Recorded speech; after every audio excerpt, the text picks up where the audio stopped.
This is World News Tonight with Peter Jennings. Good evening. It's already Wednesday morning in the Philippines, and for another day, thousands of foreigners and thousands of Filipinos are wondering whether today they'll be able to escape from the danger zone in which they're trapped.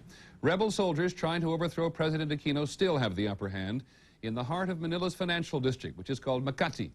They have it in part because those forces loyal to the government have still not moved against the rebels, primarily because the rebels still have the foreigners. Our first reporter is from ABC's Mark Litke. At one point, Philippine Marines seemed poised for an all-out assault on the rebels. But government forces are clearly moving cautiously, holding back because of the 2,000 foreign guests still trapped in occupied hotels. Several times, Philippine officials met with rebels and tried to negotiate an evacuation of the foreigners. And buses were brought in to ferry the guests to safety. But each time, the talks collapsed as the shooting began again. And more innocent civilians were hurt in the crossfire. Throughout this rebellion, many of those killed and injured have been civilians who just went to the streets to watch. The shooting did stop long enough, however, to allow reporters into the occupied area for the first time, under the close watch of sharpshooters on rooftops. Inside, we found well-armed, confident, even relaxed Scout Rangers, among the most elite soldiers in the Philippine Army, now trying to overthrow their own government. Their commanding officer told us they are prepared to fight on until President Aquino resigns. He also insisted that the foreigners were not being held hostage. We never held anybody here. Everyone was free to go in and out of our controlled area. The plush Intercontinental Hotel does, in fact, seem almost normal, with guests walking freely through the lobby. And many of those trapped inside say they actually feel safer here.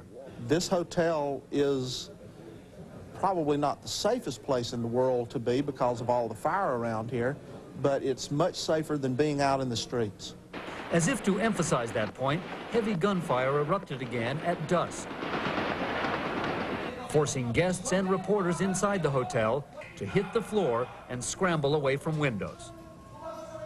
It's Wednesday morning now in Manila. Negotiations over the evacuation of foreigners from the combat zone are set to continue, and there's hope again that they may be out of harm's way soon.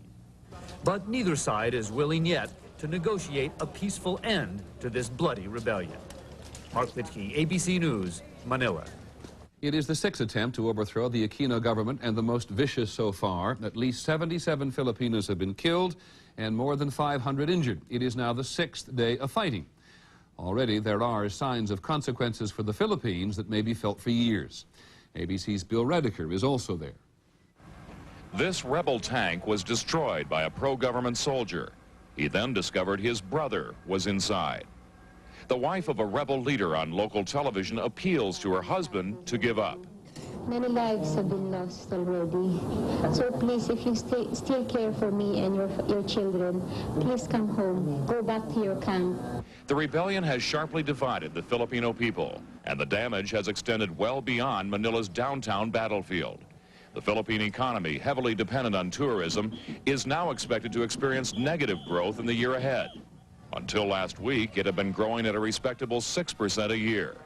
The stock market has been closed since last Friday, and there is growing fear that foreign investors will abandon the politically unstable Philippines. We hope and pray that the foreign investors would consider, that this can happen to any country. The military, already fractured in its support of President Aquino, could split even further because of the trouble she's had in ending the standoff. Aquino is already viewed as soft on the communist insurgency in the countryside, and Army officers also complain about graft and corruption in her cabinet. So it's not only foreign tourists who've become trapped by the daily shootout here, an entire nation has become a victim, threatened by a dispute among those who are supposed to serve and protect. Bill Redeker, ABC News, Manila.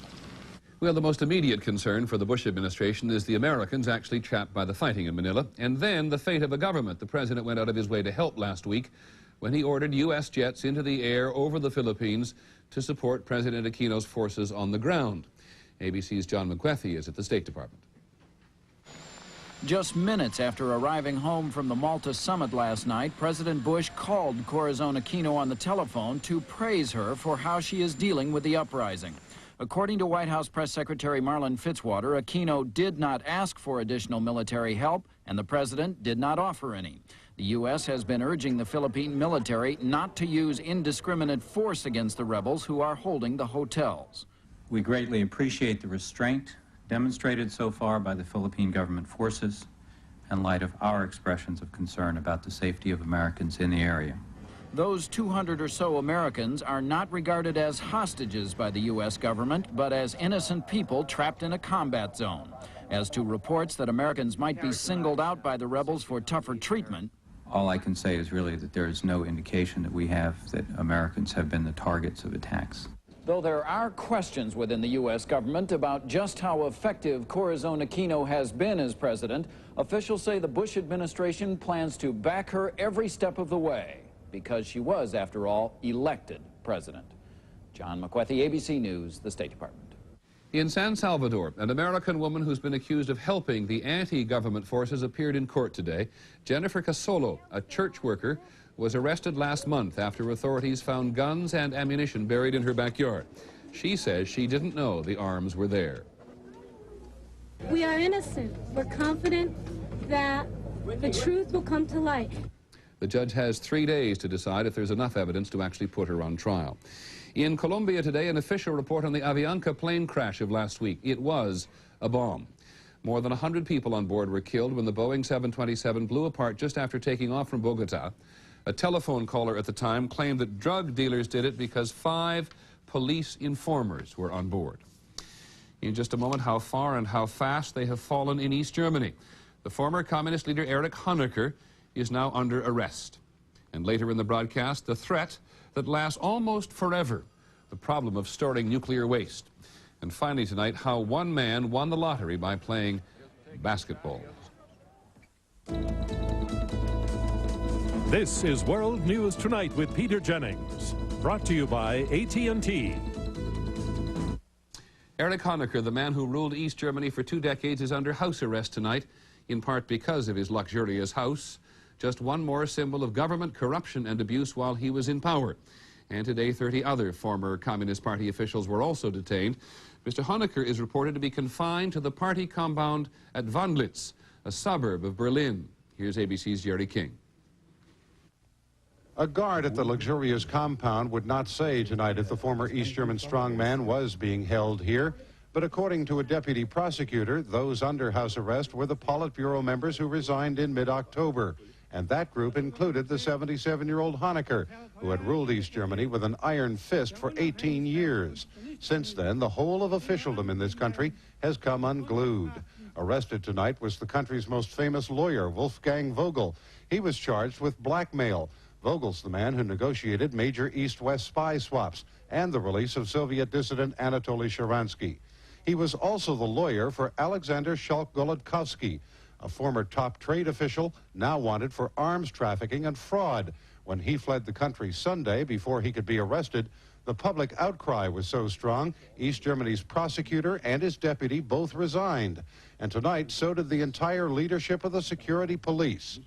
Tonight, workers leaving the Communist Party headquarters were being searched in an attempt to prevent anyone from taking out what could be incriminating evidence of corruption. Party corruption has incensed the East German people. During this protest in Leipzig last night, irate demonstrators got into the local secret police headquarters. As this amateur video obtained by ABC News shows, they rifled the files there, looking for evidence of fraud and embezzlement. And tonight, other irate East Germans have done the same thing in Dresden. Everyone here is particularly upset that communist leaders were preaching austerity while living like potentates in extravagant hunting lodges, the ground stocked with wild animals, and all of it hidden from the public behind signs like game research area, no entry. Jerry King, ABC News, Berlin. The Soviets had said they might sit down and talk about the issue of German reunification, and they did today when West German Foreign Minister Hans-Dietrich Genscher met with President Gorbachev. But the Soviet position on reunification doesn't change. Mr. Gorbachev made it clear in Malta there are 2 Germanys, he said there, and that is reality. There were further signs of decay for the Communist Party in Czechoslovakia today. The local government in the Czech Republic, one of the two republics which make up the country, the other is Slovakia, has been replaced. Non-communists are now in the majority. Surely a sign of what the communist leadership at the national level is facing. Those insisting on change, particularly the students, adopted a new tactic today. ABC's John Donvan is in Prague. It is the boldest protest Prague students have tried yet. They built a cardboard wall today outside the office of the communist prime minister, a symbol, they say, of the political wall that already stands between the party and the people. As the opposition grows bolder, it keeps winning victories big and small.